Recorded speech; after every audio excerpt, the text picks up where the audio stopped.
Hello students, good evening. हम लोग कर रहे थे आने वाले नीट एग्जाम के लिए केमिस्ट्री के डिफरेंट क्वेश्चन के डिस्कशन चैप्टर वाइज फ्रॉम 2016 से 25 तक के सारे क्वेश्चन, लास्ट 10 ईयर के क्वेश्चन जो भी चैप्टर वाइज केमिस्ट्री में आए हैं वो हम लोग डिस्कस कर रहे थे। और लास्ट लेक्चर तक हमने इलेक्ट्रोकेमिस्ट्री जो कि फिजिकल केमिस्ट्री का पार्ट है, एटलीस्ट फिजिकल केमिस्ट्री पूरा कर लिया है। लास्ट लेक्चर तक फिजिकल केमिस्ट्री कंप्लीट डिस्कशन हो गया है, starting from mole concept to electrochemistry. आप देखिएगा, चैनल पे प्लेलिस्ट है नीट PYQ डिस्कशन की सीक्वेंस में चीजें। अब हम स्टार्ट करेंगे ऑर्गेनिक केमिस्ट्री। और ऑर्गेनिक केमिस्ट्री में 11th का जो पहला पार्ट है basic concept of organic chemistry, और जिसका नाम है क्या, जनरल ऑर्गेनिक केमिस्ट्री। तो जनरल ऑर्गेनिक केमिस्ट्री और आइसोमेरिज्म से जो भी क्वेश्चन आया है नीट में फ्रॉम 2016 टू 2025, आज हम डिस्कशन करेंगे सिंगल लेक्चर में। तो चलिए शुरू करते हैं। रिसेंट से पास्ट की ओर 2025 में बड़े क्वेश्चन आए हैं, इसमें इंपॉर्टेंट है, आप देखिएगा। मुझे लगता है 25 में ही 2-3 सवाल आ गए थे, ठीक है। अरे 45 क्वेश्चन में से 2-3 सवाल एक ही चैप्टर से आना मतलब दिखाता है कि चैप्टर कितना इंपॉर्टेंट है। How many products including stereoisomers are expected from monochlorination of this compound two methyl butane. Two methyl butane का मोनोक्लोरिनेशन करें, मैं रिएक्शन लिख दे रहा हूं, किसी रिएक्शन की बात कर रही है आप जानते हैं, तो कितने प्रोडक्ट बनेंगे इंक्लूडिंग स्टीरियोआइसोमर। तो ये रिएक्शन से ज्यादा ये आइसोमेरिज्म का क्वेश्चन है। और आइसोमेरिज्म मैंने बोला है समझने की चीज है, इंफॉर्मेशन बेस्ड क्वेश्चन में है नहीं, ठीक है। ये देखिए जरा, ये किस रिएक्शन की बात कर रहे हैं। इसका जब Cl2H कराते हैं तो क्या होता है, H हट के Cl लगता है। अरे एल्केन का कराते हैं Cl2H क्या लगता है, H हट के Cl। और एक ही क्लोरीन लगाना है, लिखा है मोनोक्लोरिनेशन, ठीक है। फ्री रेडिकल हैलोजेनेशन का रेफरेंस है। अब जरा देखिए, ऐसे सवाल में आपको पहले क्या करना है, पहले आपको बनाना है कि किसके कितने डिफरेंट स्ट्रक्चरल आइसोमर बनेंगे, जो प्रोडक्ट है उसके कितने स्ट्रक्चरल आइसोमर बनेंगे, बाद में स्टीरियो हम काउंट कर लेंगे। मतलब देखो जरा, Cl कहाँ कहाँ लग सकता है, Cl कहाँ कहाँ लग सकता है। एक तो किनारे पे लग सकता है Cl, सबसे इधर। पहले हम बनाएंगे डिफरेंट डिफरेंट स्ट्रक्चरल आइसोमर, मतलब अलग अलग IPAC नेम वाले क्या क्या प्रोडक्ट बन सकते हैं। भाई एक किनारे पे लगा दिया Cl, यहाँ प्लस क्या बनेगा, प्लस ये बीच वाला Cl यहाँ पे। देखो जरा, अभी हम वो बनाएंगे प्रोडक्ट, और एक बार में एक ही क्लोरीन लगाना है भाई, मोनोक्लोरिनेशन लिखा है, मोनोक्लोरिनेशन लिखा है, यहां लगा दिया। और देखिए और क्या प्रोडक्ट बनेगा, ठीक। और क्या बन सकता है, प्लस, चलिए इसको थोड़ा सा जगह देते हैं इधर। और क्या बन सकता है भाई, यहाँ का H हटा के लगा दिया Cl, यहाँ लगा दिया, यही तो होगा, यहाँ लगा दिया यहाँ। और अच्छा, ये दोनों पोजीशन आइडेंटिकल है, ये मिथाइल और ये मिथाइल क्या आइडेंटिकल है, इसमें कहीं लगाएंगे Cl, एक ही प्रोडक्ट बनेगा। तो देखो चार तो डिफरेंट स्ट्रक्चरल आइसोमर दिख रहे हैं। एक देखिए जरा प्रोडक्ट CH3, ये बीच वाले पे, यहाँ पे Cl,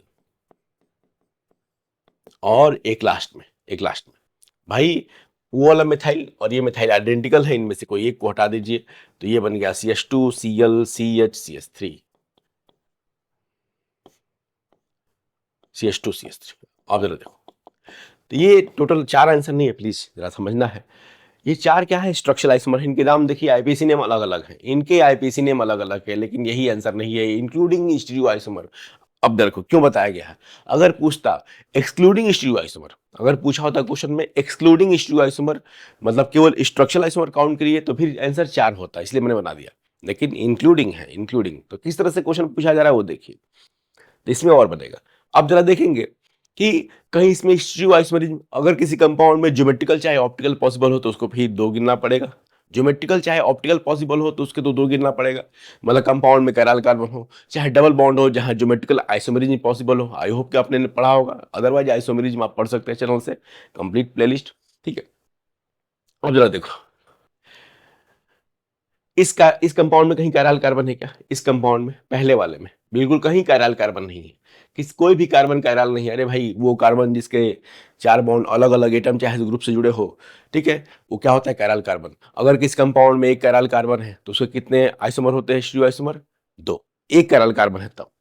अब जरा देखो, तो इस कंपाउंड में कोई भी कार्बन कायरल नहीं है, लेकिन इस कंपाउंड में जरा देखिए, इस कंपाउंड में ये वाला कार्बन कायरल है भाई, ये वाला कार्बन कायरल है, बीच वाला CH Cl वाला कार्बन देखो, इधर जुड़ा है HCH3 और इधर अलग ग्रुप Cl, कायरल कार्बन है। और कंपाउंड में एक कायरल कार्बन है तो क्या है, ऑप्टिकली एक्टिव है, ऑप्टिकली एक्टिव है तो इसको 2 ये दो फॉर्म में एग्जिस्ट करेगा, जो दोनों ही फॉर्म क्या होंगे, एनहांसियोमर्स ऑफ ईच अदर। इसको दो गिनेंगे, एक नहीं दो। इसका मतलब क्या है कि ये जो कंपाउंड है 2-chloro-3 methyl butane, 2-chloro-3 methyl butane नाम के दुनिया में दो कंपाउंड होते हैं, ये कंफर्म है। 2-chloro-3 मिथाइल ब्यूटेन नाम के दुनिया में दो कंपाउंड होते हैं, जिनमें एक को हम आर के फॉर्म में लिखते हैं और एक एस फॉर्म में लिखते हैं। That is different thing. आप पढ़िएगा, एनहांसियोमर्स होंगे, जिसको दो गिनना होगा, दो गिनना होगा। आप जरा देखो, क्या इसमें कहीं कैराल कार्बन है इस वाले में? बिल्कुल, जरा देखो, कैराल कार्बन है? नहीं नहीं, कहीं कोई भी कार्बन कैराल नहीं है, कोई भी ऐसा कार्बन नहीं है इस पे। जरा देख लो, जिसके 4 बॉन्ड टेट्रावैलेंसी जो है अलग अलग एटम चाहे ग्रुप से जस्टिफाइड हो। तो इसको हमने एक गिना, पहले वाले को एक गिनेंगे, इसको दो गिनेंगे, याद रखना, इसको भी एक गिनेंगे। अब जरा देखो इसमें, इसमें ये वाला कार्बन को जरा देखिए, ये वाले बीच वाले कार्बन को, जैसे ही सीएल यहां लगेगा बीच वाला कार्बन कैराल हो जाएगा भाई। जरा देखिए, ये जो CH3 वाला कार्बन मैंने स्टार मार्क किया है वो कैराल हो जाएगा। फिर से कंपाउंड में एक कैराल कार्बन है तो उसके दो फॉर्म होंगे, ठीक है। मतलब इस नाम का दुनिया में दो कंपाउंड होते हैं, इनैंसियोमर्स, ठीक है। इसको भी दो गिनना होगा, तो आंसर कितना है? 4 नहीं, आंसर क्या है भाई? 6।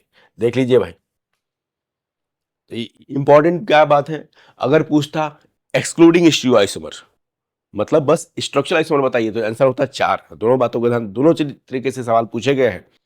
अगर पूछता एक्सक्लूडिंग स्टीरियोआइसोमर तो आंसर होता है 4, इंक्लूडिंग हो गया 6। देख लीजिए, क्योंकि कैरल कार्बनों को दो गिनना होगा। अगर एक कैरल कार्बन है तो उसके दो फॉर्म होंगे, एक आर वाला और एक एस वाला, ऑप्टिकली एक्टिव है, ठीक है। Next, find total number of, ये देखो 2025 में ही दूसरा question, find total number of possible cyclic ethers including, फिर से आ गया आइसोमेरिज्म। आइसोमेरिज्म, इस फॉर्मूला के साइक्लिक ईथर बनाने हैं C4H8O के, ठीक है, और स्टीरियो आइसोमर को भी काउंट करना है। अब जरा देखो, इसका हम निकालेंगे पहले, ठीक है। अगर आपने स्ट्रक्चर आइसोमेरिज्म पढ़ा तो जानते हैं, डबल बॉन्ड इक्विवेलेंट निकालेंगे। तो इसके फॉर्म क्या है, फॉर्मूला उसका डबल बॉन्ड इक्विवेलेंट का, 2 into number of carbon plus 2 minus hydrogen, 2 into number of carbon plus 2 minus hydrogen minus halogen plus nitrogen by 2। पहले निकालिए जरा, बाई 2। ऑक्सीजन की कोई काउंटिंग नहीं है तो ये आ जाएगा 1, ये आ जाएगा कितना, 1 के बराबर, ये आ जाएगा 1 के बराबर।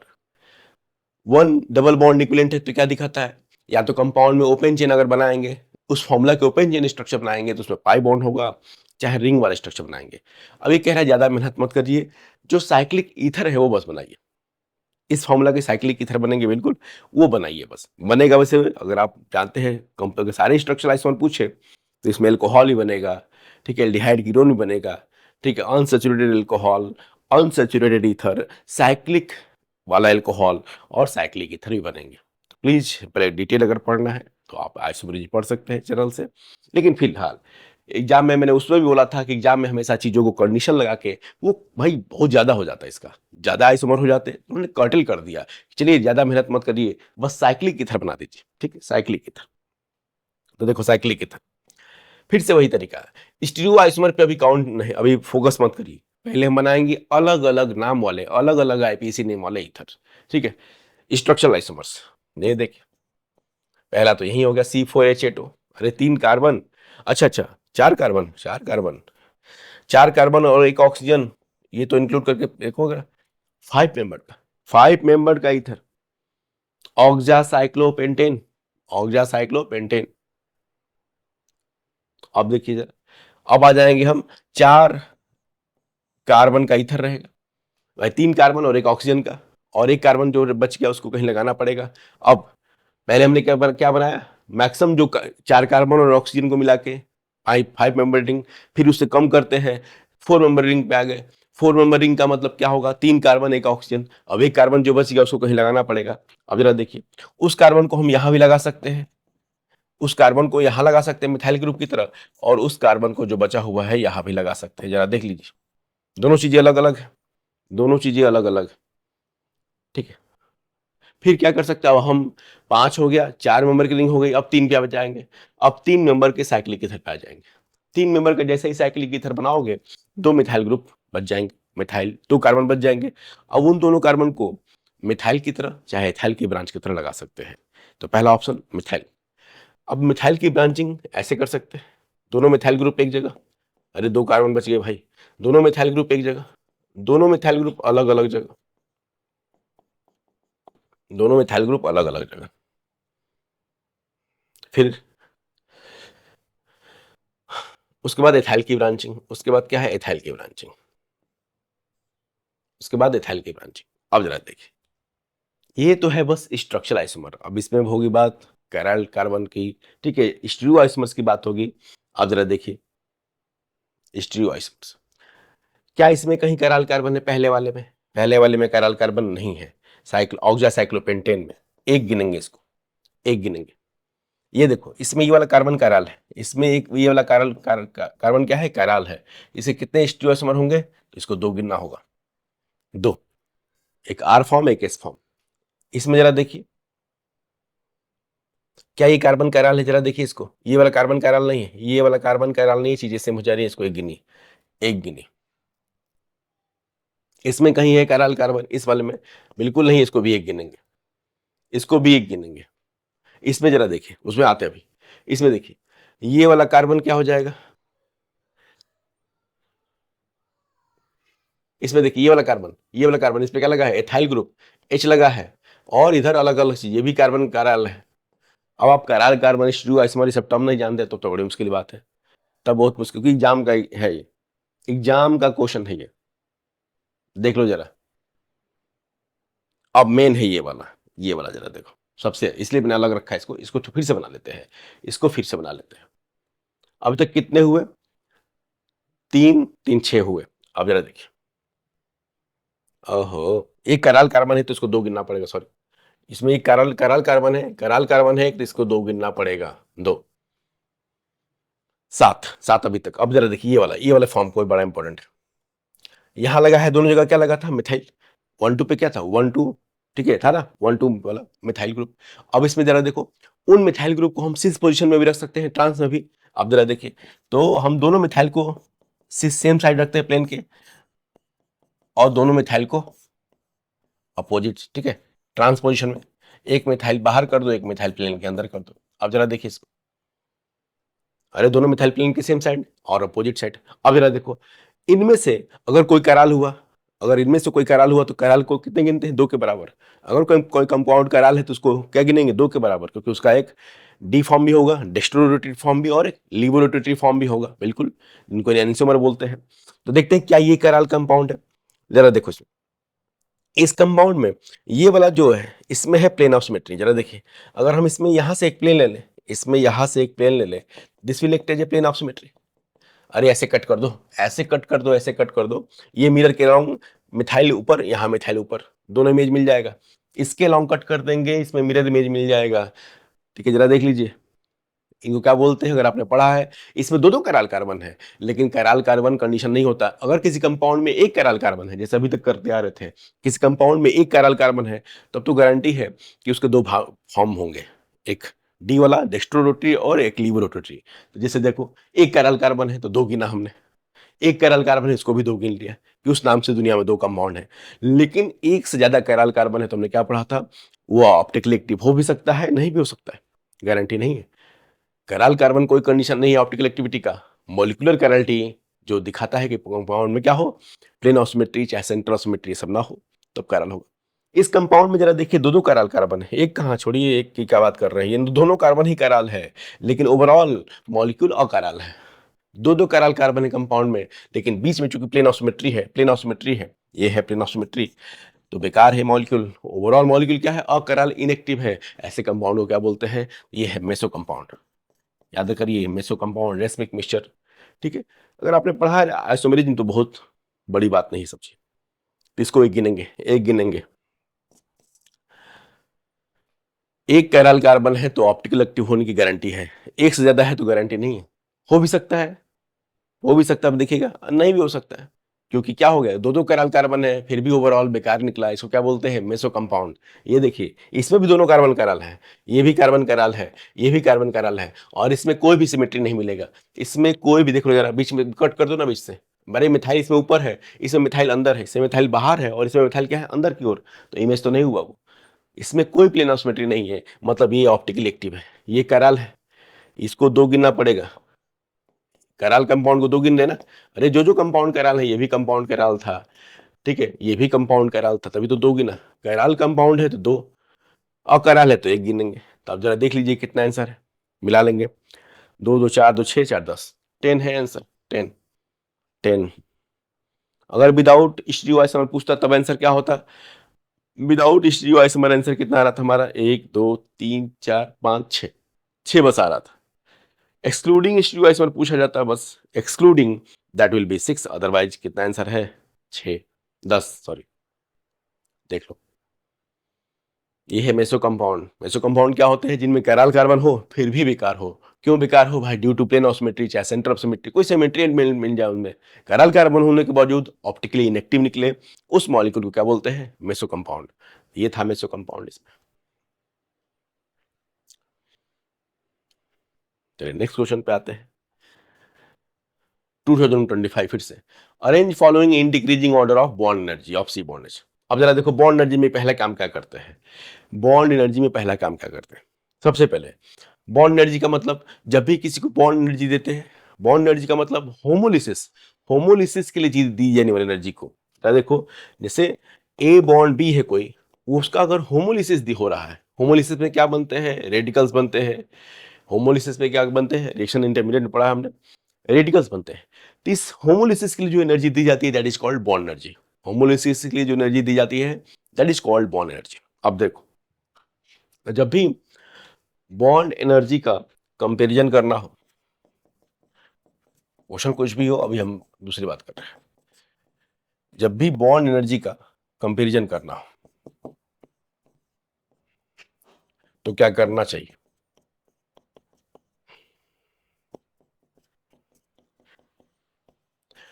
एक सिंपल क्वेश्चन, बाद में क्वेश्चन पे आते हैं। बॉन्ड एनर्जी का कंपैरिजन करना तो क्या करना है? सबसे पहले मान लो पूछ दे कि सी बॉन्ड एच ए, चलो आइडेंटिफिकेशन के लिए मैंने मार्क कर दिया एच ए, और वो है सी बॉन्ड एच बी, कौन सा आसानी से ब्रेक होगा?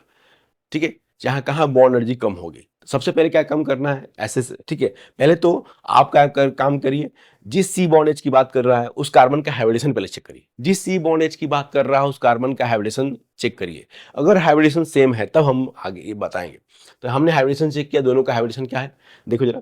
इस कार्बन की बात कर रहे भाई, इन दोनों कार्बन का हाइब्रिडेशन तो सेम ही है, sp3 अगर हाइब्रिडेशन सेम है, सी बॉन्ड एच ए और सी बॉन्ड एच बी में पूछ रहा है कौन सा आसानी से ब्रेक होगा, चाहे किसकी बॉन्ड एनर्जी ज्यादा कम, यहाँ तो पूछा गया भाई। तो क्या करना है? पहले हाइब्रिडेशन चेक करना है कार्बन का, दोनों कार्बन sp3 निकले। अब क्या करना है? आपको होमोलिसिस कर देना है। आप दोनों बॉन्ड का क्या कर दीजिए? होमोलिसिस। दोनों बॉन्ड को होमोलिसिस कर देंगे तो क्या होगा? अरे ठीक है, होमोलिसिस, तो इस कार्बन क्या बनेगा? रेडिकल। अरे एच रेडिकल और सी रेडिकल बनेंगे, इस कार्बन पे क्या बनेगा? रेडिकल। रेडिकल बनाओ, रेडिकल, रेडिकल बन गया यहाँ पे, यहाँ भी रेडिकल बन गया। जहां रेडिकल स्टेबल बनेगा, जहां पे रेडिकल, जहां होमोलिसिस के बाद रेडिकल स्टेबल बनेगा, वो बॉन्ड आसानी से ब्रेक हो जाएगा, मतलब उस बॉन्ड की बॉन्ड एनर्जी कम होगी, बस इतना ही करना है। अब स्टेबिलिटी में हम हाइपर कंजुगेशन देखेंगे, जीओसी पढ़ेंगे तब तो, रेजोनेंस पर देखेंगे, वो सब टर्म देखेंगे। तो क्या करना है? बॉन्ड एनर्जी जब भी पूछेगा तो बॉन्ड को तो पहले हाइब्रिडेशन चेक करिए। हाइब्रिडेशन अगर कार्बन का सेम है वहां पे तो बॉन्ड ब्रेक कर दो, होमोलिटिकली ब्रेक कर दो। जहां रेडिकल स्टेबल बने, बॉन्ड ब्रेक करने के बाद जहां रेडिकल स्टेबल बने, समझ लो कि वो बॉन्ड कमजोर है, वो बॉन्ड आसानी से ब्रेक हो जाएगा, क्योंकि उसको फायदा है ना आगे। उसको फायदा है कि भाई मैं अगर टूट जाऊं तो आगे स्टेबल चीज बनूंगा, तो उसको मजा आ जाएगा भाई। यही है तरीका, लेकिन सबसे पहले हाइब्रिडेशन चेक करना है, ठीक है। अगर सेम है तब बात कर रहे हैं। अब इसमें अगर करना होता, सवाल कुछ भी हो लेकिन जरा बैकग्राउंड ही देख लेते हैं। तो हम अब बिल्कुल, अगर आपने हाइपर कंजुगेशन वगैरह पढ़ा है तो आप जानते हैं इसके 6 अल्फा हाइड्रोजन है इस कार्ब रेडिकल के, और इसके कितने 9 अल्फा हाइड्रोजन है। यही तो है अल्फा कार्बन, यही तो है रेडिकल के बगल वाला carbon alpha carbon, sp3 hybridise. तो वो ज़्यादा स्टेबल है, उसमें हाइपर कंजुगेशन ज़्यादा होगा। चूंकि ये ज़्यादा स्टेबल है, चूंकि ये ज़्यादा स्टेबल है तो इसका मतलब इसकी बॉन्ड एनर्जी, जो सी ये वाला बॉन्ड एनर्जी कमजोर था, सी बॉन्ड एच बी अगर हम बात करें, यहाँ पे अगर बॉन्ड एनर्जी की बात करते तो सी बॉन्ड एच बी जो यहाँ पे था, C bond H B was less than C bond H ए।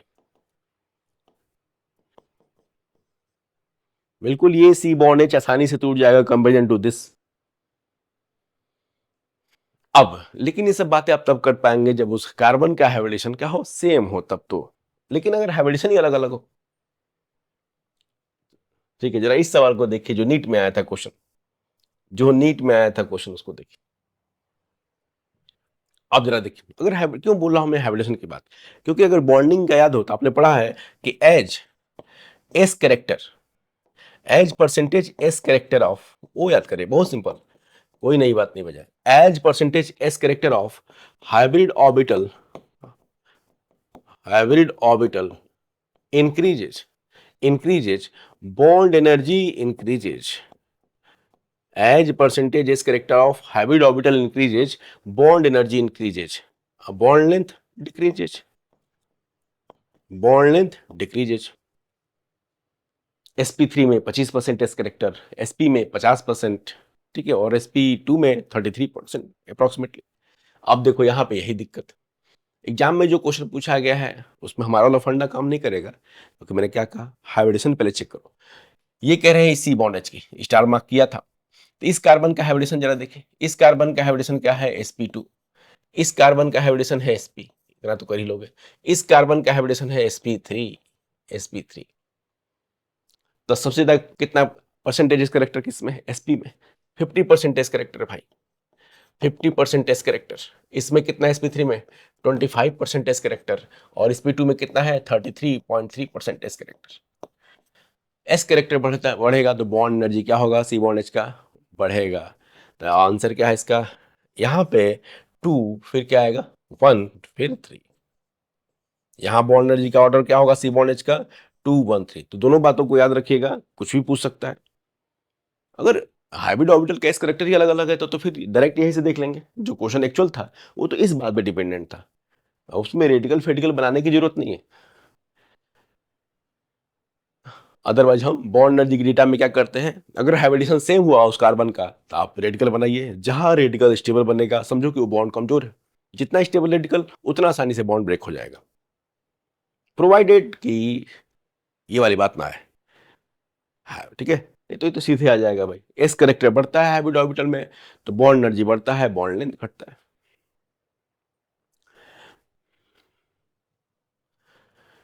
ये है सेपरेशन टेक्निक्स।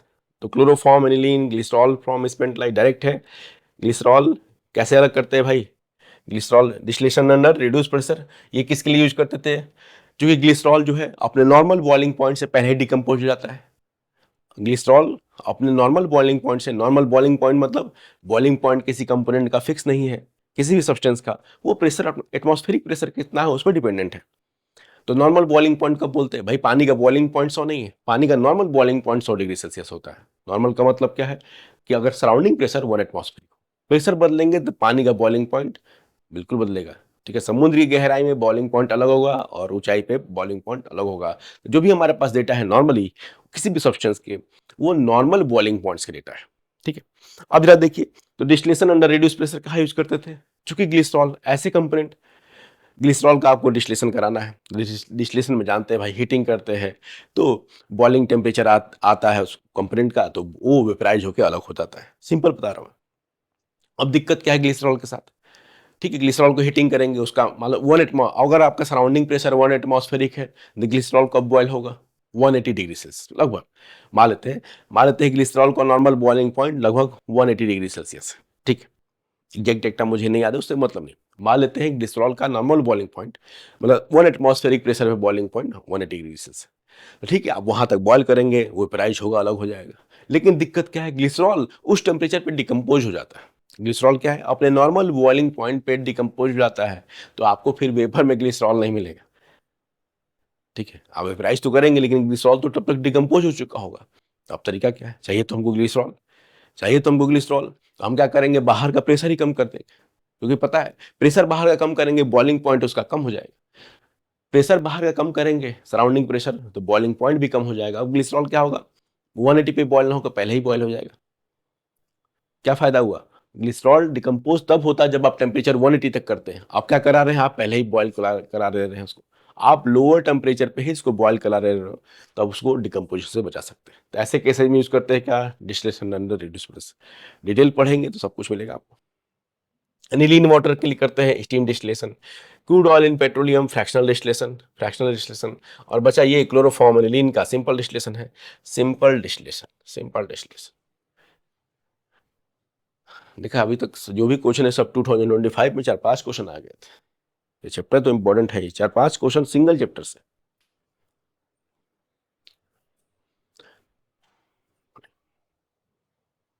नेक्स्ट क्या है, which of the following compound can exist as cis trans isomer.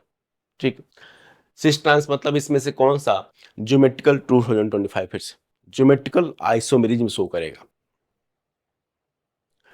Geometrical isomerism की क्या कंडीशन है, कंपाउंड में रिस्ट्रिक्शन और रोटेशन में, और जो दोनों रिस्ट्रिक्टेड एटम है उन पे दो चीजें अलग अलग लगी हो। अब जरा देखो, पहले स्ट्रक्चर बना लेंगे पहले का, 1,1 डाइमेथाइल साइक्लोप्रोपेन, ये तो सीधे गायब, 1,1 डाइमेथाइल साइक्लोप्रोपेन। अब जरा देखो, पहला कंडीशन तो मिल गया, ये कार्बन ये कार्बन ये कार्बन, रिंग का हर एक कार्बन, रिंग में हर एक कार्बन एक दूसरे के रिस्पेक्ट में रिस्ट्रिक्टेड है, किसी एक कार्बन को होल्ड करके दूसरे को घुमा नहीं सकते, बिल्कुल।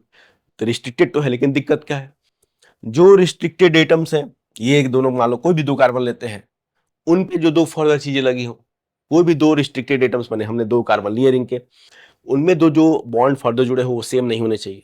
तो यहाँ देखो, यहाँ तो पहले ही सेम हो गया, मिथाइल मिथाइल सेम हो गया, नहीं कर पाएगा। यहाँ दो चीजें क्या चाहिए अलग, यहाँ दो यहाँ भी बेकार, यहाँ एच लग गया। तो इन दो क्या कंडीशन है ज्योमेट्रिकल का, यहाँ दो चीज जो रिस्ट्रिक्टेड एटम्स है उस पर जो दो ग्रुप लगे हैं वो सेम नहीं होने चाहिए, यहाँ तो सेम हो गया, तो इसको ये छोड़ दीजिए ऑप्शन बी। ऑप्शन में एक एक ऑप्शन चेक करते हैं, 1,2 डाइमेथाइल साइक्लोहेक्सेन, 1,2 डाइमेथाइल साइक्लोहेक्सेन, देखो देखो यही है, मिल गया। अब जरा देखिए, क्या इसमें रिस्ट्रिक्टेड, रिंग का हर एक कार्बन एक दूसरे के रिस्पेक्ट में रिस्ट्रिक्टेड है, रिंग का हर एक कार्बन, मिल गया दो रिस्ट्रिक्टेड एटम्स, पहला कंडीशन मिल गया। दूसरा कंडीशन क्या है, वो जो दो रिस्ट्रिक्टेड एटम्स है उसमें दो चीजें सेम नहीं होनी चाहिए, जो दो और फर्दर बॉन्ड लगे हैं वो सेम नहीं होने चाहिए। तो इस पे देखिए जरा क्या क्या लगा है, इस पे मिथाइल और एच लगा है, एच को दिखाते नहीं भाई, किसी भी एक कार्बन पे जो दो कार्बन है, किसी भी एक कार्बन पे दो ग्रुप सेम नहीं होने चाहिए, देखो अलग अलग ग्रुप, इस कार्बन पे क्या लगा है मिथाइल और एच, अलग अलग ग्रुप, तो बिल्कुल ये शो कर लेगा, बिल्कुल ये शो कर लेगा। यही तो है ज्योमेट्रिकल आइसोमेरिज्म का condition, cis trans isomer. Answer क्या हो गया बी। आप चाहे तो तीसरा भी चेक कर सकते हो, केवल आंसर क्यों, आप चेक कर लो, पेंट वन इन, लो भाई एक बना दे रहा हूं मैं, आंसर तो आ चुका है, दैट इज बी। लेकिन सी ऑप्शन में देखो, pent one in, pent one in में देखिए जरा, यही तो है पेंट वन इन।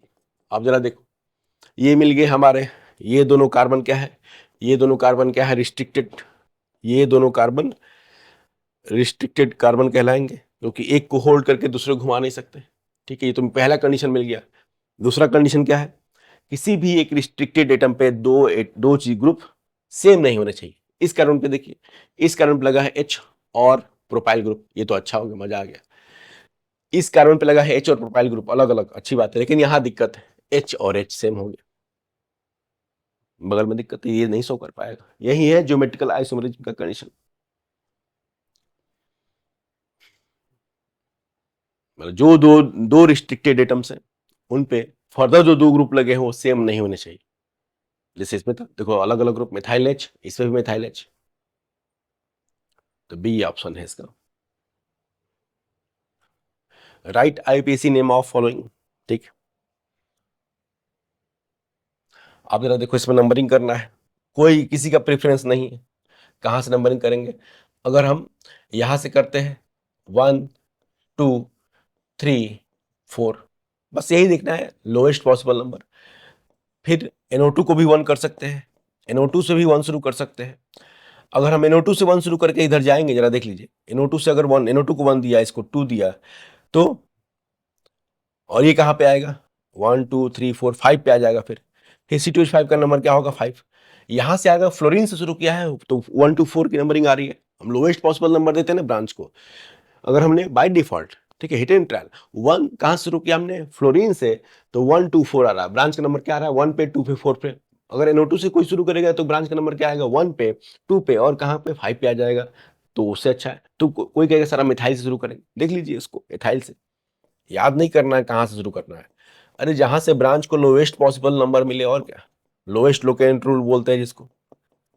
अगर हम एथाइल को 1 देते हैं तो जरा देखो, एथाइल को 1 देंगे तो कहां आ जाएगा, ब्रांच कहां पे 1 पे 3 पे और 1 2 3 4, 1 3 4, अब खुद देख लीजिए, यहां आ रहा है फ्लोरीन से शुरू करके 124, यहां से शुरू करके आ रहा है 134। तो आप अच्छा ऑप्शन क्या है? लोएस्ट पॉसिबल नंबर क्या मिल रहा है? फ्लोरीन से। फ्लोरीन से मिल रहा है हमको लोएस्ट पॉसिबल नंबर। तो अब फ्लोरीन का फ्लोरो, नाइट्रो और एथाइल, एथाइल पहले आएगा। 4 एथाइल, ब्रांच का नाम क्या लिखते हैं अल्फाबेटिकल ऑर्डर में, 4 एथाइल। फिर आएगा फ्लोरीन, 1 फ्लोरो, 1 फ्लोरो, 2 नाइट्रोबेंजीन, 2 नाइट्रोबेंजीन।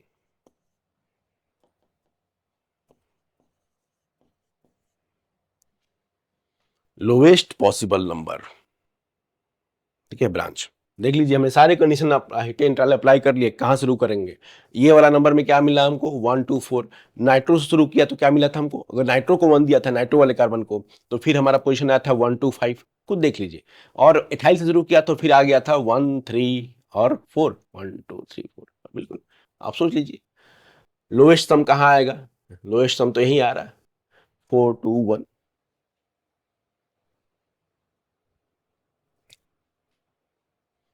इसलिए ये ब्रांचिंग चूज की गई। Next, steam volatile organic compound which is immiscible with water. Steam में तो सीधे पूछा गया भाई, स्टीम वाला क्या करते हैं भाई?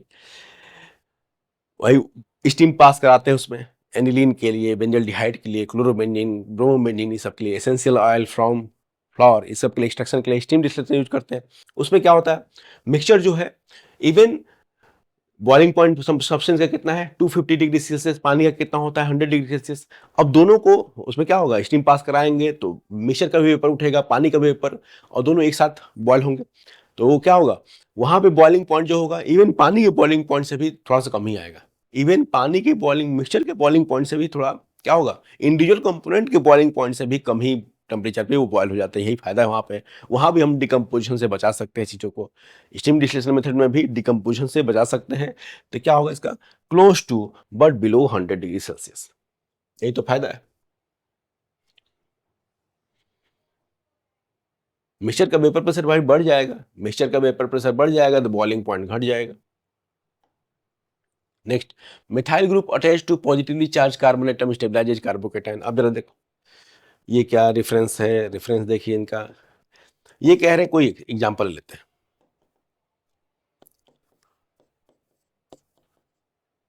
कोई एक एग्जांपल।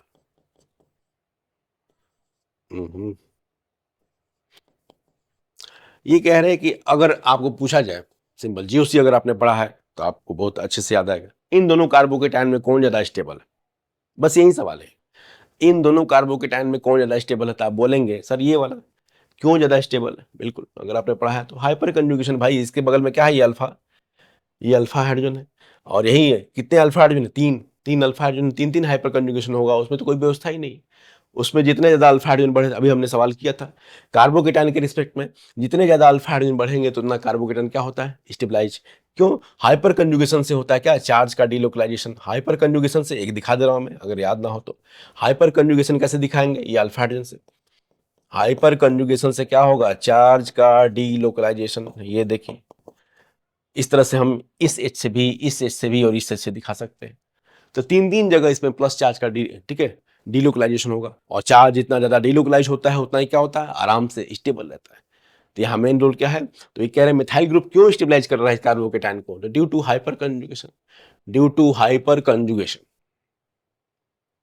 डिटेल पढ़ना है, मैं बता दे रहा हूँ, ठीक है। अगर आप भाई टर्म पता ना हो तो फिर डिस्कशन का कोई मतलब नहीं। तो जीओसी की प्लेलिस्ट टर्म सीक्वेंस में चीजें हैं, चैनल पे आप देख सकते हैं। GOC, general organic chemistry. Which of the following is most stable carbocation. आप तो जान ही गए हो कार्बोकेटाइन में क्या देखना है भाई, रेजोनेंस टर्म देखना है, हाइपर कंजुगेशन देखना है, बस हाइपर कंजुगेशन गिनो ना। इसमें कितने अल्फा हाइड्रोजन, अल्फा कार्बन इस सी एच प्लस के रिस्पेक्ट में, यहाँ अल्फा कार्बन है, यहाँ अल्फा, ये अल्फा, तो कितने अल्फा हाइड्रोजन? अरे अल्फा हाइड्रोजन, अल्फा कार्बन से जुड़ा हाइड्रोजन, इसमें कितने? 2 1 3, इसमें बस 3 अल्फा हाइड्रोजन है, पहले में 3 अल्फा हाइड्रोजन। इसमें देखिए, इसमें कितने अल्फा हाइड्रोजन? गिन लो, गिन लो, 3 2 5, 5 अल्फा हाइड्रोजन। इसमें, इसमें तो बस बगल में एक ही है, सबसे बेकार है। ये देखो बस बगल में एक ही है, 1 अल्फा हाइड्रोजन। और इसमें जरा देखिए, देखो अल्फा कार्बन, इसमें यहाँ भी अल्फा, यहाँ भी अल्फा, देखिए, और ये भी अल्फा, ये सब अल्फा। तो कितने हैं? 3, 2 5, 2 7 अल्फा हाइड्रोजन है।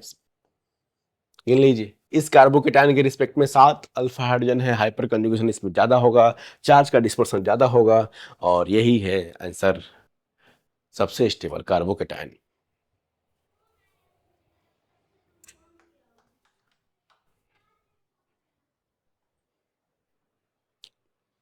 Seven alpha hydrogen. A compound having molecular formula C6H14 have has two tertiary carbon. What is its IPC name? तो सिंपल फिर से आईपीएस, ठीक है, आइसोमरिज्म का क्वेश्चन है। तो पहले हम बनाएंगे C6H14 के जो स्ट्रक्चरल आइसोमर हमने ड्रॉ किए थे वो बनाएंगे। तो इसके स्ट्रक्चरल आइसोमर होते हैं, तरीका मैंने बता दिया है कैसे कैसे करते हैं, ये तो आइसोमरिज्म पढ़िए, कोई याद करने की बात नहीं। आइसोमरिज्म में तो कुछ याद करना ही नहीं है कि क्या होता है, बस समझने की बात है, एक ठीक है पैटर्न समझना होता है कैसे ड्रॉ करते हैं, कुछ रटने लायक है नहीं, कोई इन्फॉर्मेशन बेस्ड चीज नहीं है। ये देखिए 1 2 3 4 5 6 हेक्सेन ऐसे ड्रॉ करेंगे, फिर क्या होगा 2 मिथाइल पेंटेन, फिर होगा इस फॉर्मूला के स्ट्रक्चरल आइसोमर ड्रॉ कर रहा हूं मैं, 2 methyl hexane, 2 methyl pentane, 3 methyl pentane, 2 2 dimethyl butane और 2 3 डाइमिथाइल ब्यूटेन, ये सारे स्ट्रक्चरल आइसोमर बनेंगे। अब जरा देखिए, अब इसमें हमको सर्च करना है कौन सा ऐसे कंपाउंड है इसमें, ये 5 आपने बना तो दिए, लेकिन कौन सा इसमें ऐसा है जिसमें 2 टर्सरी कार्बन है।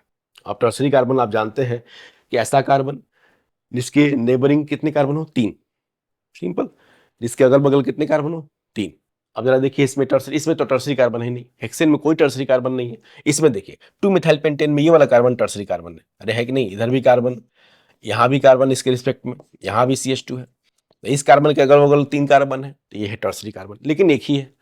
वो कह रहे नहीं 2 चाहिए हमको, यहाँ भी एक ही टर्सरी कार्बन है, यहाँ भी एक ही टर्सरी कार्बन है, उसमें तो है ही नहीं। इसको जरा देखिए, ये 2 3 डाइमिथाइल ब्यूटेन को देखिए, ये दोनों कार्बन को देखो, ये दोनों कार्बन टर्सरी कार्बन है कि नहीं, दोनों कार्बन, तो नाम क्या है आंसर, इसका मतलब आंसर हमारा आ गया, यही तो है। तो उसका कंपाउंड का नाम क्या है, 2 3 डाइमिथाइल ब्यूटेन। तो डायरेक्ट ये क्वेश्चन फिर से आइसोमरिज्म का ही था, अगर आपने ये सब ड्रॉ कर लिया तो बिल्कुल पता चल जाएगा किसकी बात कर रहे हैं, रैंडम तो सोच नहीं सकते। पहला काम क्या करना था कि C6H14 मॉलिक्यूलर फॉर्मूला के डिफरेंट स्ट्रक्चरल आइसोमर हमने ड्रॉ किए, उनमें हमने देखा किसमें टर्सरी कार्बन 2 है, मिल गया 2 3 डाइमिथाइल ब्यूटेन।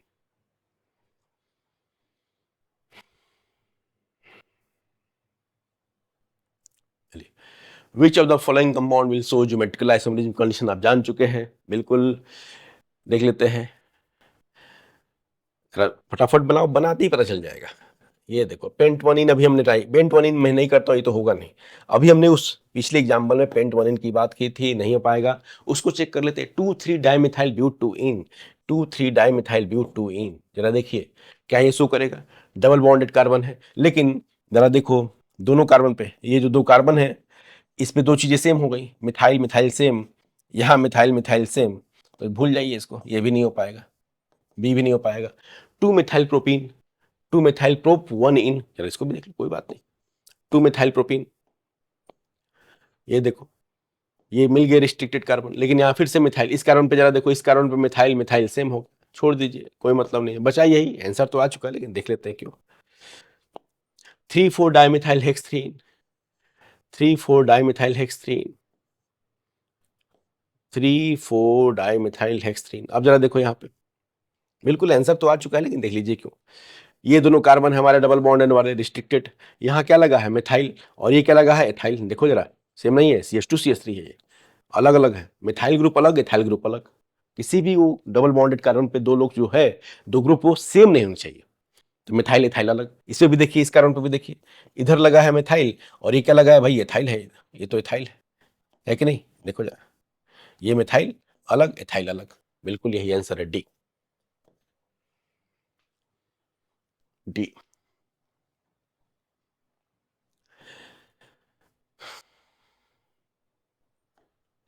नेक्स्ट क्या है, arrange following in decreasing order of rate of dehydrohalogenation, ये समझ रहे हैं किस रिएक्शन की बात कर रहे हैं।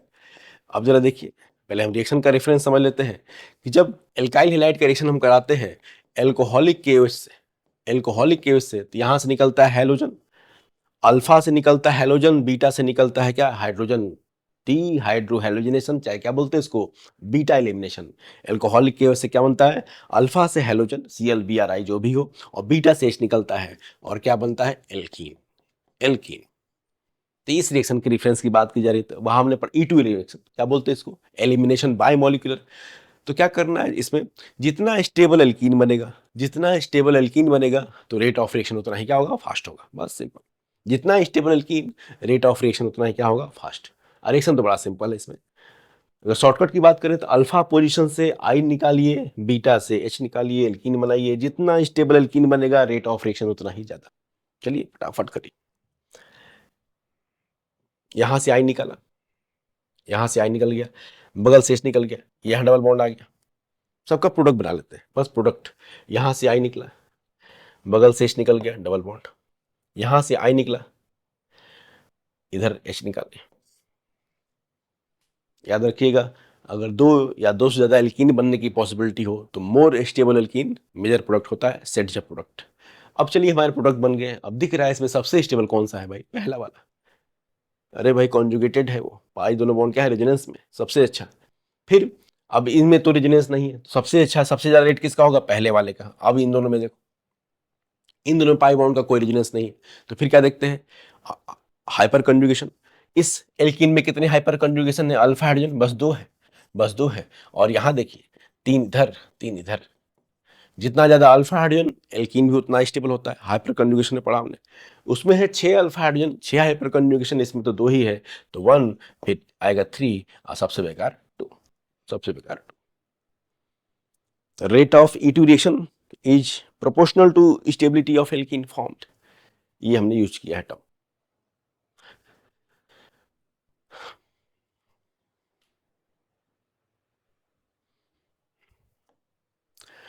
Find the number of sigma bond, pi bond and lone pair of electrons in pyridine। यार ये क्या सवाल है। ठीक है, बस pyridine का स्ट्रक्चर पता होना चाहिए, वो ना पता हो तो भूल जाइए। pyridine ये है, एक लोन पेयर है इनके पास। अब गिन लो, सिग्मा पाई सब गिन लीजिए, ये तो बहुत आसान है। एक लोन पेयर है, बाकी सिग्मा पाई कोई गिन सकता है। स्ट्रक्चर बस, मतलब pyridine पता है कि नहीं ये पूछा गया इसमें, 2023 का question. In Lassine test of organic compound containing nitrogen and sulfur, both the formation of blood red color with Fe+3 is due to। तो हमने पढ़ा था कि अगर सल्फर नाइट्रोजन दोनों हो तो फिर आपके जो सोडियम फ्यूजन एक्सट्रैक्ट में क्या बनता है, सोडियम थायोसाइनेट बनता है, लसाइन टेस्ट में। ठीक है, प्लीज ये सब जो भी दिक्कत हो, मैंने कहा आप, मैं रेफरेंस दूंगा, क्वालिटेटिव एनालिसिस सब कुछ करा चुका हूं मैं, क्वांटिटेटिव अलग करा चुका हूं जिसमें जेलडाल मेथड के सवाल, केरियस मेथड के, क्वालिटेटिव पूरा लिखवाई ही है। चैनल पे आप प्लेलिस्ट देखिए, मिल जाएगा आपको, सब मिल जाएगा। तो ये था क्वालिटेटिव। ठीक है, अगर कंपाउंड में सल्फर नाइट्रोजन दोनों हो तो फिर सोडियम के साथ जब फ्यूज कराते हैं, मेल्ट कराते हैं, तो सोडियम फ्यूजन एक्सट्रैक्ट में ये बनता है। लेकिन वो ब्लड रेड कलर इसकी वजह से नहीं है। फिर इसमें हम ऐड करते हैं FeCl3, FeCl3, तो फिर इस टाइप का कॉम्प्लेक्स बनता है, FeSCN ट्वाइस। अरे Fe+3 में है और SCN पे, Fe+3 में, एससीएन पे, थायोसाइनेट में पे कितना, एससीएन पे कितना चार्ज होता है, -1 का चार्ज, और इसी की वजह से है ब्लड रेड कलर आता है, इसकी वजह से ही ब्लड रेड कलर आता है, due to this ferric thiocyanate complex. ठीक है, ब्लड रेड कलर आता है।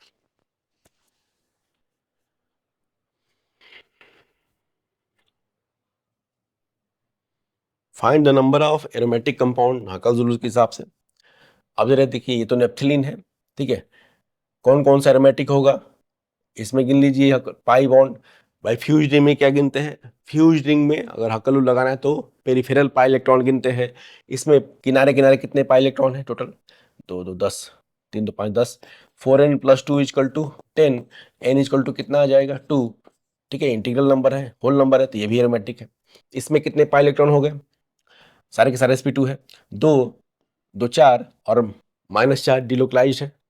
ठीक है, एरोमेटिसिटी, एंटी एरोमेटिसिटी, मैंने कहा जीओसी पढ़ो, कोई भी डाउट है मैं बता दे रहा हूँ, मैं चैनल प्लेलिस्ट है, कहा रेफरेंस है, अरे आप जीओसी खोजो। ठीक है, थंबनेल देखो, जो अपना ही सुविधा, सब कुछ पढ़ने की जरूरत नहीं है, समय इतना नहीं है, लेकिन कुछ स्पेसिफिक टॉपिक है, एरोमेटिसिटी, एंटी एरोमेटिसिटी, हकल रूल, बहुत सारे उसमें तो बहुत सवाल कराए गए, तो सारे सवाल इसमें उसमें करा देते, इससे कहीं ज़्यादा, इससे कहीं ज़्यादा।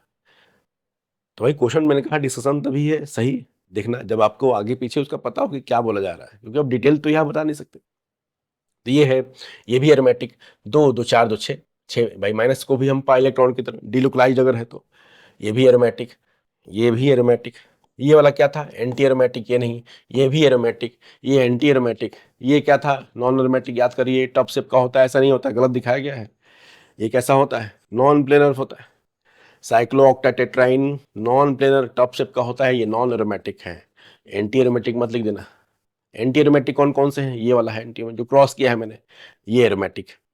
तो कितने एरोमेटिक हो गए इसमें, 1 2 3 4, 4 आंसर्स एरोमेटिक जो, ठीक है, राइट मार्क है 1 2 3 4। जो क्रॉस मार्क है वो क्या है, एंटी एरोमेटिक है। खैर वो पूछा नहीं गया, वो लास्ट वाला इंपॉर्टेंट है एग्जाम्पल।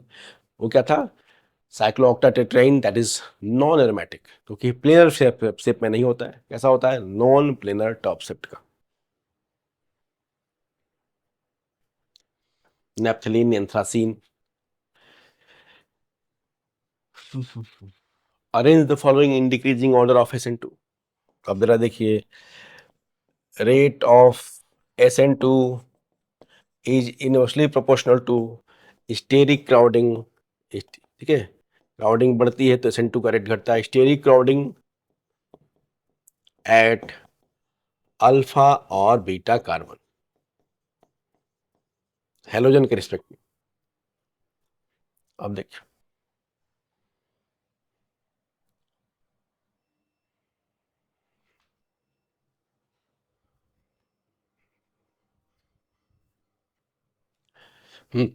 ये सारे कंपाउंड है, इनको हमने बॉन्ड लाइन फॉर्मूला में दिखा लिया। ठीक है, ये सारे कंपाउंड, इसको बॉन्ड लाइन में हमने ड्रॉ कर लिया। अब देखा क्या कि रेट ऑफ SN2 क्या है, अगर अल्फा चाहे बीटा कार्बन पे, इसलिए ड्रॉ किया गया अल्फा, Cl के बगल वाला कार्बन अल्फा, अल्फा चाहे बीटा कार्बन पे स्टेरिक क्राउडिंग बढ़ेगी तो SN2 का रेट घटेगा। सिंपल, अब दिखेगा आपको, अल्फा, ये देखो ये अल्फा कार्बन चाहे बीटा। अब देख लो जरा,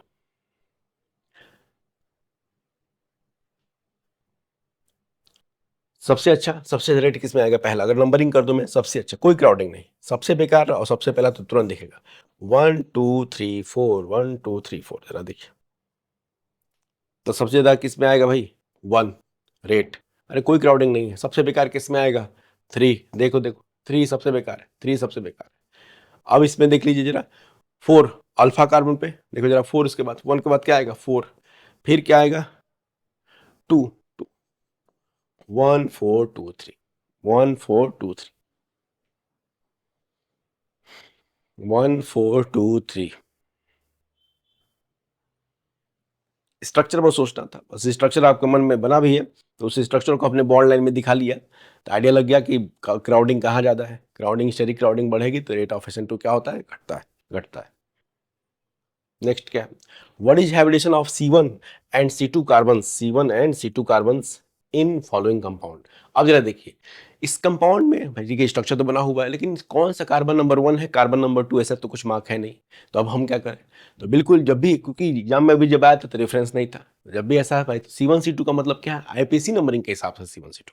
आप इसका नंबरिंग करोगे तो आप बिल्कुल एस्टर को प्रेफरेंस देंगे भाई, 1 2 3 4 5। भाई इसकी IPC नेम करेंगे तो एस्टर को प्रेफरेंस देंगे, एस्टर भी है, एल्डिहाइड भी है, एस्टर लिस्ट में ऊपर है। तो 1 कौन सा कार्बन, एस्टर वाला। इस कार्बन का हाइब्रिडेशन, हाइब्रिडेशन में क्या गिनते हैं, sigma bond plus lone pair. तो कार्बन नंबर 1 का हाइब्रिडेशन क्या हो गया, देखो जरा, इसके आसपास कितने सिग्मा बॉन्ड है, 3, तो sp2। अरे पाई बॉन्ड कुछ गिनना नहीं है। फिर कार्बन नंबर 2 का, इसमें कितने सिग्मा बॉन्ड है, 4। C2 का हाइब्रिडेशन क्या है, sp3, sp3, sp3। Next, which of the following is most stable carbocation. Carbocation में क्या पहले गिनते हैं, अगर उसमें रेजोनेंस टर्म हो, सबसे इफेक्टिव टर्म, अगर प्लस चार्ज रेजोनेंस की वजह से डिलोकलाइज हो रहा हो तो सबसे स्टेबल। उसके बाद हाइपर कंजुगेशन देखेंगे। अब जरा देखो, तो रेजोनेंस किस में है, प्लस चार्ज का, बाकी उन दोनों में देखो सी और डी में ना पाई बॉन्ड है तो रेजोनेंस का टर्म ही नहीं है, तो ऑब्वियस है ए चाहे बी में कोई ऑप्शन होगा। सी और डी में जो प्लस चार्ज है वो रेजोनेंस की वजह से डिलोकलाइज नहीं है, हाइपर कन्जुगेशन होगा, दैट इज डिफरेंट थिंग, लेकिन resonance term is more important, prominent effect है।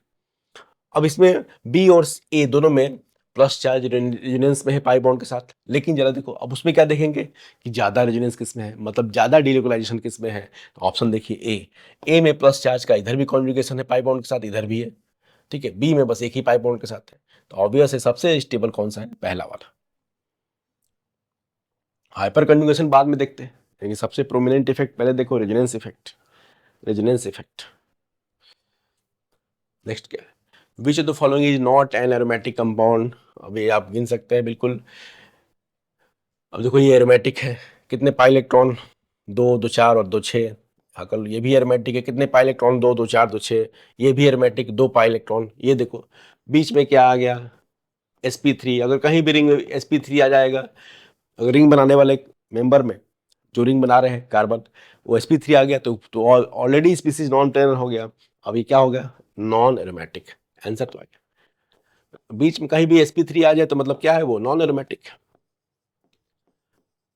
Non aromatic. देख लीजिए ये वाला कार्बन sp3 हो गया, क्योंकि प्लेनर कंपाउंड में ही आप एरोमेटिसिटी चाहे एंटी एरोमेटिसिटी की बात कर सकते हैं। नॉन प्लेनर अगर कंपाउंड है, नॉन प्लेनर है, that will always be non aromatic.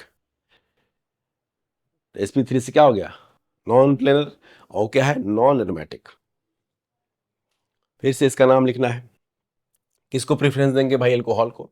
उधर से नंबरिंग करेंगे जहां से अल्कोहल जल्दी आ जाए लिस्ट में, ऊपर है इनमें। इधर से करेंगे तो 1 2 3 4 पे आ रहा है अल्कोहल, यहां से करेंगे, अल्कोहल को प्रेफरेंस दिया गया है, नंबरिंग इधर से की गई। इधर से करोगे तो अल्कोहल 4 पे आएगा, गिन लेना, और इधर से 3 पे, तो उधर से करेंगे, अब तो आसान है। 1 पे ब्रोमो है, 1 ब्रोमो, ब्रोमो का बी पहले आता है, फिर आता है 5 क्लोरो, क्लोरो का सी अल्फाबेटिकल, फिर आएगा 4 पे मिथाइल, 4 मिथाइल, और क्या है, hexane 3 all, hexane 3 all, hexane 3 all, 1 bromo 5 chloro 4 methyl hexane 3 all. देख लो OH को प्रेफरेंस दिया गया है भाई, नंबरिंग इस साइड से करेंगे ताकि अल्कोहल ग्रुप जल्दी आ जाए। The compound which show metamerism is, ठीक है, क्वेश्चन ये है, ठीक है, थोड़ा सा लैंग्वेज अधूरा लेकिन इसी लैंग्वेज में था क्वेश्चन, इसलिए मैंने लिखा है कि इन फॉर्मूला के आप स्ट्रक्चर बनाइए, और किसमें मेटामेरिज्म का, किसके स्ट्रक्चर में मेटामेरिज्म का टर्म आएगा। अब ओ को देख के लग रहा है कि आप याद करिए, अगर मेटामेरिज्म आपने पढ़ा है तो कौन सा, ठीक है, फंक्शनल ग्रुप है जिसमें मेटामेरिज्म का टर्म आता है, ईथर है, एस्टर है, ठीक है, ओ कंटेनिंग, बाकी अमाइन सेकेंडरी अमाइन भी होते हैं, टर्सरी अमाइन भी होते हैं, दैट इज डिफरेंट थिंग, लेकिन ओ कंटेनिंग जो फंक्शनल ग्रुप है जिसमें मेटामेरिज्म का टर्म आता है वो है कीटोन, ठीक है, ईथर, एस्टर। तब उसमें देखना है कि इसमें हमको ईथर वगैरह जैसा मिल जाएगा। देखो इस फॉर्मूले का हम निकालेंगे, यही तो फायदा है, डबल बॉन्ड इक्विवेलेंट निकालेंगे सबका, डबल बॉन्ड इक्विवेलेंट निकालेंगे इसका, इस फॉर्मूले का क्या फॉर्मूला है, 2 into number of carbon plus 2 minus number of hydrogen divide by 2, और ये आ जाएगा 0। अब इसका डबल बॉन्ड इक्विवेलेंट अगर 0 है इस कंपाउंड का, तो इसमें ऑक्सीजन और कार्बन के बीच में क्या होगा, पाई बॉन्ड होगा नहीं, केवल सिग्मा बॉन्ड होंगे। डबल बॉन्ड इक्विवेलेंट 0 है मतलब कोई भी जो भी स्ट्रक्चर बनेंगे उसमें कार्बन ऑक्सीजन के बीच में क्या होगा, सिग्मा बॉन्ड, पाई बॉन्ड नहीं। तो अब देखेंगे कौन सा फंक्शनल ग्रुप है जिसमें कार्बन ऑक्सीजन के बीच में क्या होता है, सिग्मा बॉन्ड, वो होता है अल्कोहल और ईथर। और ईथर में तो आ सकता है मेटामेरिज्म का टर्म, मैं दिखा भी दे रहा हूं, मैं इसके ईथर में तो बन सकते हैं भाई, इसका ईथर ऐसे बना सकते हैं C2C2, ये देखिए ये दोनों है तो मेटामर, इथॉक्सी एथेन और मेथॉक्सी प्रोपेन। तो हमको ये देखना था कि इसमें ईथर का टर्म आ सकता है, तो ये आ गया। इसके बहुत सारे आइसोमर बनेंगे, स्ट्रक्चरल आइसोमर ही, अल्कोहल भी बनेंगे, ईथर भी बनेंगे, हमने किया भी था, लेकिन वो पूछ रहे हैं कि किसके स्ट्रक्चर्स में, जो स्ट्रक्चर बनेंगे उसमें मेटामेरिज्म का टर्म आएगा, तो यही है C4H10O, क्योंकि इसके कॉरस्पॉन्डिंग कुछ ईथर बनेंगे, ठीक है, और उन ईथर में होगा मेटामेरिज्म का रिलेशन, मेटामर से ये दोनों। What is dihedral angle of least stable कन्फर्मर of ethane, लीजिए भाई, एथेन का दो कन्फर्मर भाई, प्रीडोमिनेंटली दो कन्फर्मर होते हैं, ये इसको बोलते हैं एक्लिप्स, बॉन्ड के पीछे बॉन्ड, बॉन्ड के पीछे बॉन्ड, और इसका ये वाला स्टेबल स्ट्रक्चर, ये है स्टैगर्ड कन्फॉर्मर, ये है एक्लिप्स्ड। इसमें डायहेड्रल एंगल कितना है, थीटा इक्वल टू 0 डिग्री, वही पूछा गया है। इसका dihedral angle theta equal to कितना हो गया, 60 डिग्री, 60 डिग्री। तो यहाँ कौन सा है, 0 degree, least stable eclipse conformer. ये है कौन सा, स्टैगर्ड, ये है स्टैगर्ड।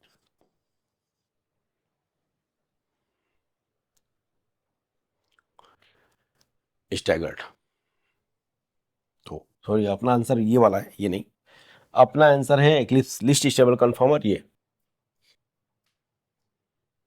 भाई बॉन्ड के पीछे बॉन्ड है, क्या होता है इसमें, क्या बताया था मैंने, टॉर्सनल स्ट्रेन। यहाँ पे है टॉर्सनल स्ट्रेन, याद रखिएगा। एथेन में कोई स्टेरिक स्ट्रेन नहीं होता है, एथेन में कोई स्टेरिक स्ट्रेन नहीं है। एच की इतने औकात नहीं, बेचारे छोटे एटम है, इनमें कोई भी स्टेरिक रिपल्सन नहीं होगा, वॉन्डर वाल रिपल्सन नहीं होगा। जो भी रिपल्सन होगा क्या, किसकी वजह से है, ये जो सी बॉन्ड एच है उसके पीछे सी बॉन्ड एच है, उनमें उनके इलेक्ट्रॉन्स के रिपल्सन को क्या बोलते हैं, ठीक है, टॉर्सनल स्ट्रेन। टॉर्सनल स्ट्रेन है इसमें एथेन में, एक्लिप्स कन्फॉर्मर, स्टेरिक नहीं। टॉर्सनल स्ट्रेन की वजह से एक्लिप्स कन्फॉर्मर जो है ज्यादा अनस्टेबल है। The compound which is most difficult to protonate, भाई डिफिकल्ट टू प्रोटोनेट का मतलब क्या हुआ, बाई वाटर का आप H+ से रिएक्शन कराते हो किसी H+ से, तो वाटर O लोन पेयर दे देता है अपना, O लोन पेयर दे के H+ से बॉन्ड बना लेता है और आपको हाइड्रोनियम आयन मिल जाता है। यही तो बात है, यहाँ आपको मिल जाता है क्या, हाइड्रोनियम आयन। मतलब ये काम करता है क्या, ब्रॉन्स्टेड बेस की तरह।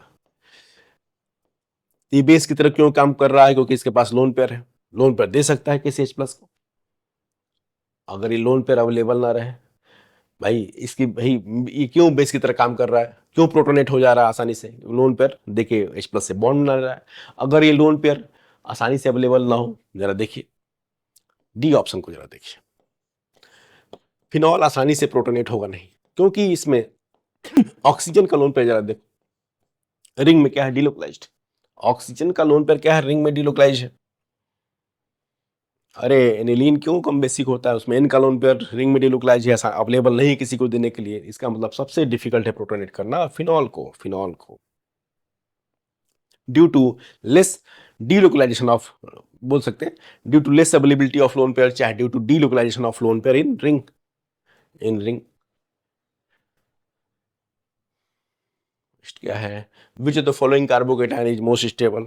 इसमें देखो, अब अगर आप, सिंपल सी बात है, नाइट्रोबेंजीन है, अगर आपने इलेक्ट्रोफिलिक एरोमेटिक सब्स्टेंस पढ़ा है, तो नाइट्रोबेंजीन कैसा डायरेक्टिंग ग्रुप है, Meta directing, Meta directing group है भाई, ज्यादा मेहनत नहीं करना है, मेटा डायरेक्टिंग ग्रुप है। तो जब भी इसका आप बनाएंगे रिएक्शन, तो इलेक्ट्रोफाइल कहाँ लगता है, मेनली कहाँ लगता है, सारे स्टेप के बाद मेटा पे लगेगा, मेटा पे। इसमें एरिनियम आयन वही बनेगा। एरिनियम आयन कौन सा स्टेबल है इसके केस में, जहां पे इलेक्ट्रोफाइल, यहाँ वाई जो है वो कोई इलेक्ट्रोफाइल है, वाई समझो कि ई है, चलो मैं ई लिख दे रहा हूँ। यहाँ जो है इस क्वेश्चन में दिया गया है वाई मतलब कोई electrophile, Y is any electrophile, Y plus. तो NO2 कहाँ डायरेक्ट करता है इलेक्ट्रोफाइल को, मेटा पोजिशन, तो वो वही सबसे स्टेबल पोजीशन इसके लिए। तो मेटा पोजीशन पे जहां वाई लगा होगा, देखिए NO2 के रिस्पेक्ट में मेटा यही तो है, NO2 के रिस्पेक्ट में वाई यही है, सबसे अच्छा कौन सा स्टेबल है, सी वाला,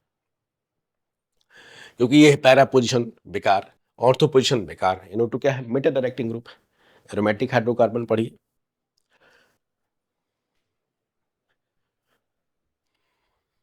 नेक्स्ट IPSC नेम है, चलिए चलिए कोई बात नहीं।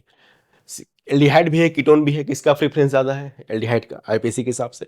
एल्डिहाइड के हिसाब से नंबरिंग करेंगे 1 2 3 4 5 और 6। एल्डिहाइड को प्रेफरेंस दिया, याद रखिए, कीटोन को नहीं। एल्डिहाइड का आएगा इसमें सफिक्स अल, और कीटोन का आएगा प्रीफिक्स, क्या होगा, कीटोन का प्रीफिक्स हो गया क्या, कीटो, चाहे ऑक्सो, ऑक्सो ज्यादा अच्छा। तो अब 3 पे आएगा oxo, 3 oxo.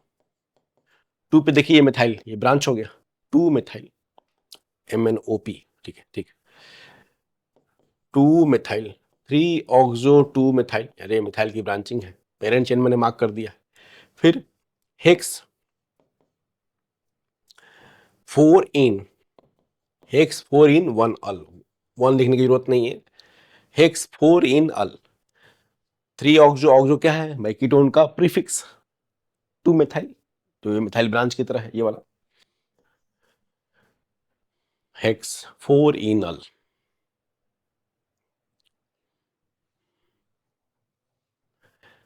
Which of the following can exhibit tautomerism. आप जरा देखिए टॉटोमर क्या करते हैं भाई, कैसे बनाते हैं टॉटोमेरिज्म, डबल बॉन्ड होके बगल वाला एच हटाते हैं, कीटोनॉल टॉटोमेरिज्म की बात कर रहे हैं, कीटो फॉर्म दिया है, इनॉल फॉर्म बनाना है, डबल बॉन्ड ओ के बगल वाला एच हटाते हैं और अल्फा हाइड्रोजन और बीच में यहाँ ओ OH बना देंगे। चलो, इस डबल बॉन्ड ओ के बगल में यहाँ भी एच था, यहाँ भी एच था, बिल्कुल, तो यहाँ से कहीं से एच हटा दो, किसी एक एच को हटा दो, देखते हैं, और यहाँ लगा दिया हमने ओ OH और ये डबल बॉन्ड बना दिया, चाहे इधर चाहे इधर। लेकिन अगर जैसे ही आप बनाएंगे, बना तो सकते हैं भाई, यहाँ बोर्ड है, यहाँ मना थोड़ा नहीं करेगा, लेकिन हम जानते हैं कि ये पॉसिबल नहीं है, ये पॉसिबल नहीं है, क्योंकि कौन सा रूल है, ब्रेड्स रूल, ये पॉसिबल नहीं है इस टाइप का इनॉल फॉर्म, क्योंकि ये क्या है, किसको वायलेट कर रहा है, ब्रेड्स रूल को, ये ब्रेड्स रूल को वायलेट कर रहा है, जो क्या कहता है कि बाइसाइक्लिक कंपाउंड में हम ब्रिजेट कार्बन पे आप sp2 नहीं दिखा सकते, बाइसाइक्लिक कंपाउंड में ब्रिजेट कार्बन पे, ये दोनों ब्रिजेट है, ये दोनों ब्रिजेट है, इन दोनों में से किसी कारण पे आप sp2 का निशान नहीं दिखा सकते। अगर ऐसा दिखा रहे हैं तो समझिए कि वो हाइपोथेटिकल स्ट्रक्चर है, वो एग्जिस्ट नहीं करता होगा, तो हमने बनाया, हमने मान लिया कि बनेगा, हमने मान लिया कि बनेगा, लेकिन जैसे बनाया पता चल गया तेरे तो ब्रेड्स रूल को वॉयलेट कर रहा है, मतलब ये रियल स्ट्रक्चर नहीं है, फालतू है। ठीक है, अब जरा देखिए इस डबल बॉन्डों के रिस्पेक्ट में अल्फा हाइड्रोजन कहाँ है, ये वाला अल्फा, कीटोनॉल में क्या करते हैं, अल्फा हाइड्रोजन को उठा के ऊपर रखते हैं, बीच में डबल बॉन्ड लगाते हैं। अब जरा देखिए, यहाँ हाइड्रोजन है, बिल्कुल यहाँ हाइड्रोजन है, लेकिन इस हाइड्रोजन को आप हटा नहीं सकते, यहाँ हाइड्रोजन है ब्रिजहेड कार्बन पे, इस ब्रिजहेड कार्बन पे, ओहो क्या होगा भाई इसको, इस ब्रिजहेड कार्बन पे हाइड्रोजन है, लेकिन इसको आप हटा नहीं सकते यहाँ तक, क्योंकि फिर से ब्रिजहेड पे डबल बॉन्ड आ जाएगा, वो ब्रिड्स रूल को वायलेट करेगा। अब इधर इधर कोई टेंशन नहीं था, लेकिन इधर हाइड्रोजन ही नहीं है, इस अल्फा पोजीशन पे कोई हाइड्रोजन ही नहीं है, हाँ, बना नहीं सकते, तो भूल जाइए। इसको देखिए, यहाँ एच है, बिल्कुल है, अल्फा अल्फा कार्बन ये है, इसकी डबल बॉन्डों के रिस्पेक्ट में अल्फा कार्बन ये है, डबल बॉन्डों के रिस्पेक्ट में, इस हाइड्रोजन को आप भूल जाइए, हटा नहीं सकते, फिर से वो ब्रेड की दिक्कत आ जाएगी, लेकिन ये हाइड्रोजन हटा सकते हैं, ये वाला हाइड्रोजन हम हटा सकते हैं, इसका बन जाएगा इनॉल फॉर्म, इधर से कोई टेंशन नहीं है, इधर से कोई टेंशन नहीं है, इसका इनॉल फॉर्म देखो क्या बनेगा, इसका इनॉल फॉर्म बन जाएगा ऐसा, ब्रिजेड नहीं है ना, दिक्कत बस ब्रिजेड कार्बन पे, इन दोनों कार्बन पे आप sp2 नहीं दिखा सकते, तो यही आंसर, इसका इनॉल फॉर्म हमने बना लिया, बाकी दोनों का इनॉल फॉर्म नहीं बन पाएगा, तो यही है जो टॉटोमेरिज में शो करेगा।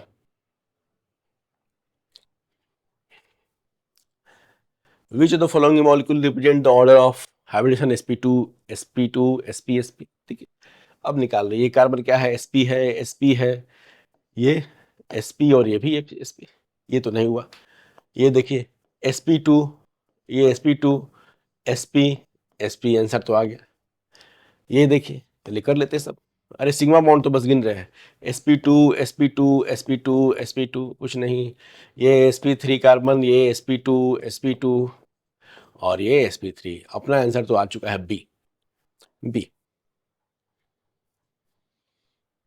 क्या गिनेंगे हमारे एडिशन में, sigma bond plus lone pair तो है नहीं कहीं, बस सिग्मा बॉन्ड गिनते रही हर एक कार्बन का, सिग्मा बॉन्ड गिने, नंबर ऑफ सिग्मा बॉन्ड उसमें भाई 3 थे, यहाँ पे थे sp2 3 sigma bond, sp2 2 sigma bond, sp यही आंसर है बी। तो ये था कंप्लीट जीओसी एंड आइसोमेरिज्म के क्वेश्चन, जो नीट प्रीवियस ईयर में आए हुए। अब इसके बाद हम बात करेंगे हाइड्रोकार्बन, ठीक है, 11th का ही, फिर 12th वाले पोर्शन एल्काइल एराइल हैलाइड पे, और ऑर्गेनिक कंप्लीट करने के बाद ही हम लोग फिर इनऑर्गेनिक की बात करेंगे। फिजिकल लेक्चर कंप्लीट हो चुके हैं, जो भी मूल कॉन्सेप्ट से लेकर पूरा इलेक्ट्रोकेमिस्ट्री तक, 11 से लेकर 12 तक के सारे चैप्टर जो है फिजिकल केमिस्ट्री के, उसमें प्रीवियस 2016 से 25 तक के क्वेश्चन मैं करा चुका हूँ।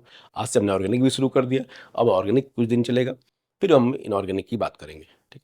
तो चीज़ सीक्वेंस में रहेंगी, आई होप कि आपको जरूर फायदा होगा, आपको आइडिया होगा कि क्या क्या चीज़ें हमें छूटी है, हाँ कुछ पढ़ना भी है, कुछ टर्म आ रहा है, तो मैं रेफरेंस इसलिए देता हूँ कि आप पढ़ लीजिए उसको, चैनल पे प्लेलिस्ट अपडेटेड है, चीज़ें चाहे देख सकते हैं, कुछ उसमें डाउट हो तो पूछ सकते हैं कमेंट बॉक्स में, ठीक है, उसको भी पढ़ा दिया जाएगा।